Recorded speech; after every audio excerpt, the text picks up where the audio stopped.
Nice పాప అయితే ఇక్కడ నవ్వుతుంది. బయట అంటే చాలు, బయట దొరికి ఇంకా ఎంజాయ్ చేస్తుంది. ఇది చూడరా నైస్.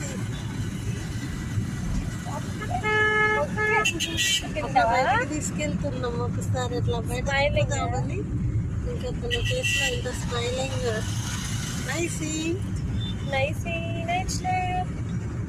అట్లా ఒక రౌండ్ వేసేద్దామని ఊరికి తీసుకెళ్తున్నాం. తిరుగుదాం ఎలా తిరుగుదామా? తిరగండి ఇద్దరు. తిరుగుదామా? ఏం సౌండ్స్ ఆన్ చేస్తున్నా? పాప నైస్కి మళ్ళీ కూర్చోయంగా వీడియో పెడతా. ఇక ఇప్పుడంతా రెసిపీస్ ఏం పెట్టట్లేదు. ఇక టైం సరిపోతుంది. వెళ్దామా డైలీ బయటికి? మా పాప నచ్చితే లైక్ చేయండి, సబ్స్క్రైబ్ చేయడం మాత్రం మర్చిపోకండి. Thank you for watching.